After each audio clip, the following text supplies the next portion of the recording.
بسم الله الرحمن الرحيم. يمكرون ويمكر الله والله خير الماكرين. صدق الله العظيم. معتز ابراهيم الشلماني بيدي النادي الاهلي فرصه العمر اللي تثبت ان البطولات اللي النهائي بتاعها بيبقى طرف نادي مغربي بتبقى متوجهه ازاي. امبارح اللي الحكم عمله ده اقل ما يقال عليه مش فجر تحكيمي، هي متوجهه. نادي الوداد المغربي بيلعبك ب 12 لاعب منهم واحد لابس اصفر وعامل نفسه حكم. فهو المفروض جمهور النادي العظيم ظهرك لورا كده واسند، لعيبه النادي الاهلي وجهازهم الفني ظهرك لورا كده واسند، اداره النادي الاهلي قوم بقى وافرد لظهرك ده. انت المفروض مبدئيا المقاطع امبارح، الكور اللي هي ضربتين جزاء وكارت احمر ما فيهوش شك، المقاطع دي تتبعت للاتحاد الدولي، وكل المطلوب منه ان هو مشاركتك في كاس العالم 2025 ما يبقاش فيها اي حاجه تيجي جنبها. تقول له ان انت لسه هتوافيه بقى بالجديد بقى بعد النهائي ان شاء الله، وان مشاركتك في كاس العالم اللي جاي بتاعت 25 دي ما تتاثرش باي موقف تاخده من الاتحاد الافريقي.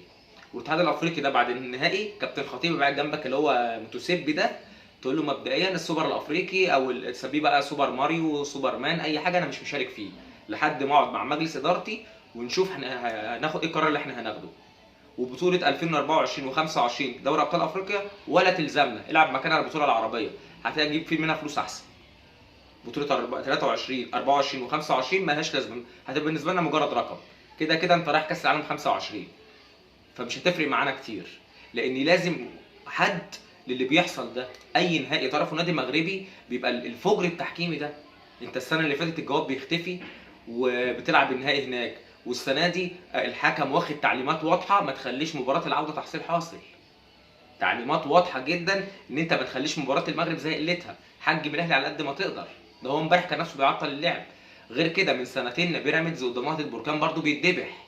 فهو ايه الفكره؟ هو الانديه المغربيه حرام انها تتغلب؟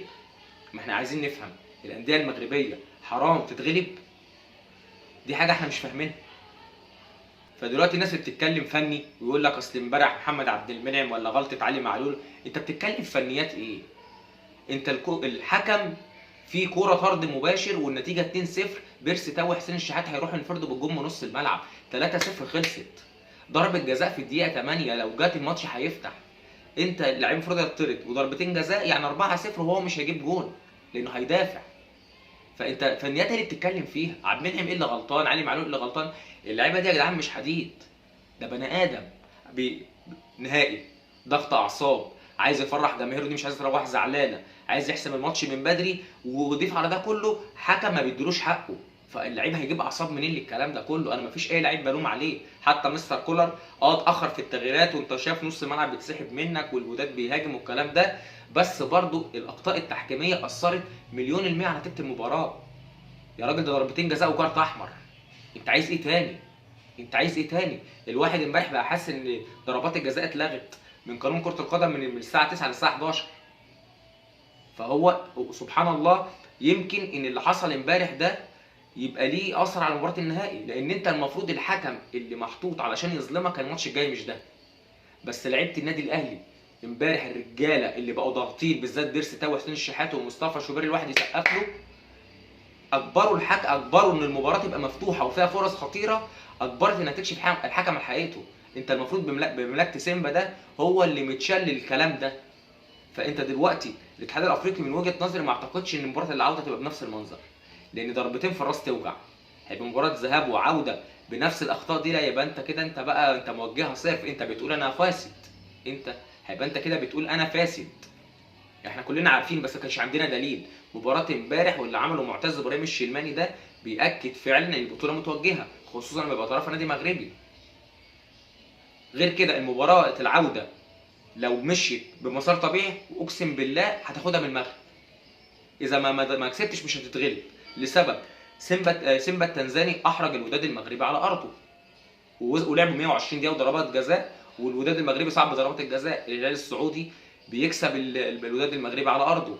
سان داونز نفسه الوداد على ارضه ما عرفش يجيب فيه جون.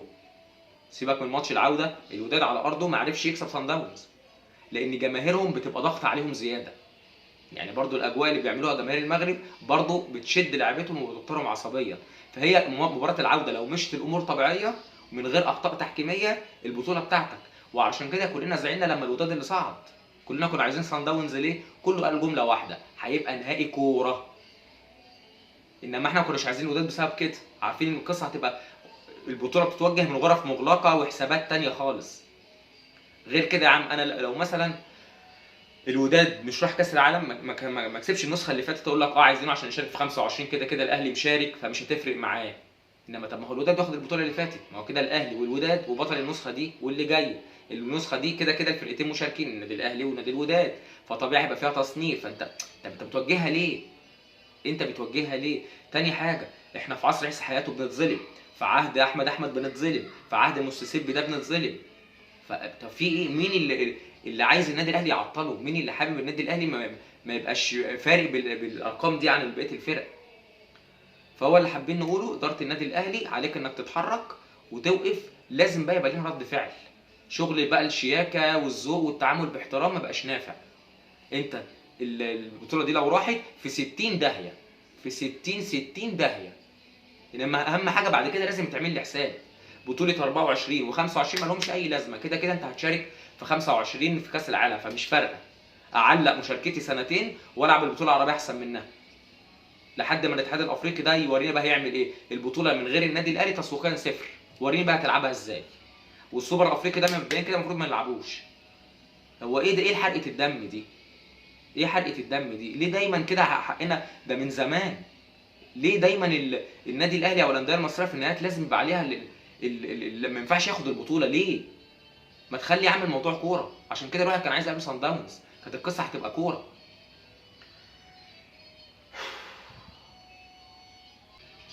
عموما الحمد لله على اي حال. لما نشوف اللي سامعينه اخر حاجه النادي الاهلي بيدرس تقديم شكوى، انت مش لازم تقدم شكوى، ده شيء يمين شمال. بس هل الفكره تقدم دلوقتي ولا تستنى كمان بجمله المصايب اللي هتحصل في النهائي وتبقى اللوكشه على بعضيها؟ هو المفروض بوجهه نظري تستنى مباراتين على بعض وتقدمهم للاتحاد الدولي وتقول له كل المطلوب من سيادتك ان مشاركتي في كاس العالم 25 ما تتمسش مقابل القرارات اللي هاخدها ضد الاتحاد القاري بتاعي. ما تقوليش بعد كده ما تلعبهاش. ليه؟ لان انا الاتحاد القاري بتاعي في كوارث بتحصل وفي فضايح تحكيميه بتحصل، وانا هاخد قرارات من ضمنهم ممكن اعلق مشاركتي في البطوله دي. واللي بقوله ده مش من وحي الخيال، كابتن صالح سليم عمل كده. كابتن صالح سليم علق المشاركه سنتين وسلم لي بقى القيمه التسويقيه للبطوله. فلازم يبقى في بقى رد فعل. احنا كجمهور عملنا اللي علينا، جهاز فني عمل اللي عليه، لعيبه عملت اللي عليه، جه دور مجلس الاداره. البطوله بتوجه وبتساق من بره الملعب. كابتن مهندس عبد القيع لما مره قال لك البطولات مش بتحسم من الملعب بس، الدنيا قامت عليه وقال لك هو يقصد ايه ومش عارف ايه. لا، امبارح وضحت البطولات الاتحاد الافريقي بتوجه من خارج الملعب، ليها حسابات تانية. وزي ما بقول لك مباراه العوده لو مشيت بامورها الطبيعيه، النادي الاهلي اذا ما كسبش مش هيتغلب، البطوله مش هتروح. الوداد على ملعبه وحش جدا. انت امبارح لولا برضو الغلطه بتاعت عبد المنعم وخطا مشترك ما كان عمرهم ما هيجيبوا جول. لكن برضو وسط الكلام ده كله في ثلاثه ما نقدرش ان احنا ما نوجه لهمش الشكر بصراحه. حسين الشحات، بيرسي تاو، ومصطفى شوبير. انتوا يا رجاله، انا من ضمن زعلي امبارح ان مجهود حسين الشحات ومصطفى شوبير راح بسبب الجون. مش راح، اتاثر بسبب الجون ده بالذات. مصطفى شوبير امبارح شايل 3 كور قسما بالله جوان، بالذات الكره طلع عمل فيها بلوك زي كره اليد دي. وفي الكره اللي هي اللي جت في العارضه عجبني رد فعله السريع، ان هي الكره لو كانت مشيت من وراه والحقيقه كان هيجيبها. رد فعله مش اترمى وخلاص وسابها على الله، لا ونعم بالله سابها على الله طبعا. انما الكره خبطت في عارضه وردت، فجاه انتبه اتنفض وبص الكره راحت فين، اللي هي الكره لو كانت مثلا جت وراه وقفت شويه كان جابها. فشابوه يا مصطفى يا شوبير. احنا انت كنت عند ثقتنا فيك. انت امبارح اكدت ثقتنا فيك، انت يا ابن حارس كبير للنادي الاهلي ومنتخب مصر. فهي القصه انت ابعد عن اي حاجه فنيه. انت ما تكلمنيش في فنيات، لا تقول لي بقى ديانج وحش ولا تقول لي كهربا ضيع ولا معاك كهربا ضيع كذا فرصه. انما باستثناء ده كله انت ضربتين جزاء وكارت احمر، القصه 4-0 الماتش، البطوله خلصت. البطوله خلصت. هو واضح ان هو واخد تعليمات ما تخليش مباراه المغرب تحصيل حاصل.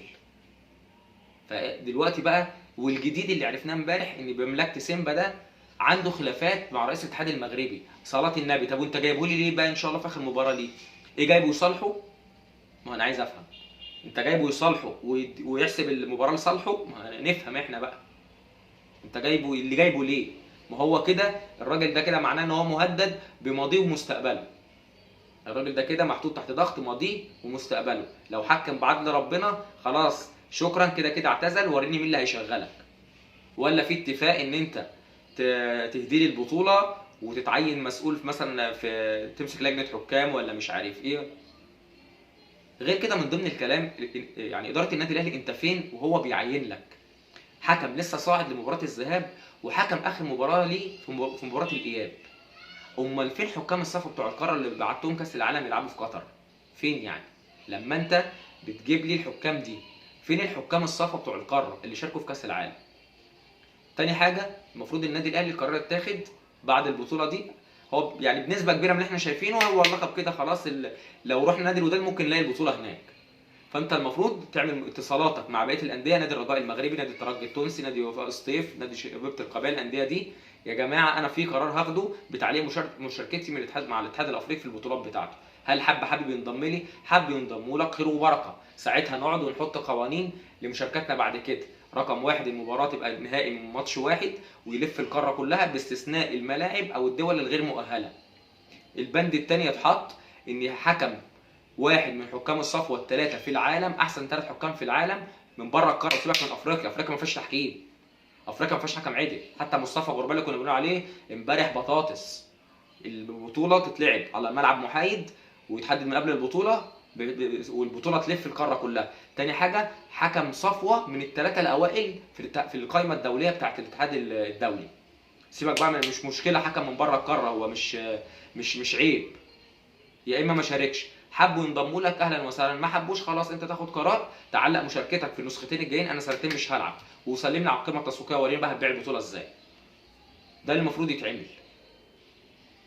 اخر حاجه الواحد بس حابب يقولها، قدر الله ما شاء فعل، رساله الجمهور النادي الاهلي ما تزعلش ما تتضايقش، كلنا كنا عارفين ان البطوله لو هتضيع مننا مش هتضيع كوره، عارفين ان البطوله مش هتروح مننا، مش هتتغلب كوره، انت هتتغلب بالمنظر الفضايح اللي انت شفتها امبارح دي. فانت ما تزعلش حتى لا قدر الله ما خدناش اللقب، اقف في ظهر فريقك، عندك مدير فني محترم، سيبك امبارح شو الاخطاء كله بيغلط مفيش مشكله، بس برضه واضح ان مستر كولر اتاخد في حته الاخطاء التحكيميه وخرج بره تركيزه، ده قال في المؤتمر الصحفي.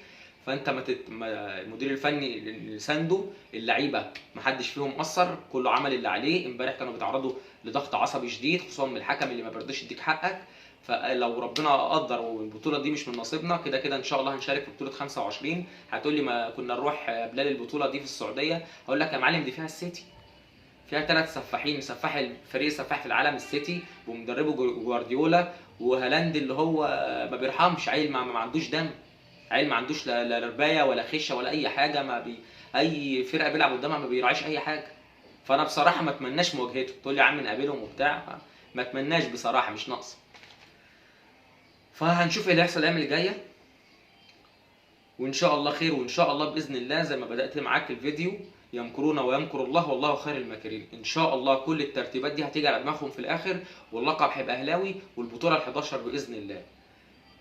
بالتوفيق ان شاء الله للنادي الاهلي في مباراه العوده، ونتقابل ان شاء الله والنادي الاهلي رافع كاس البطوله باذن الله. سلام عليكم.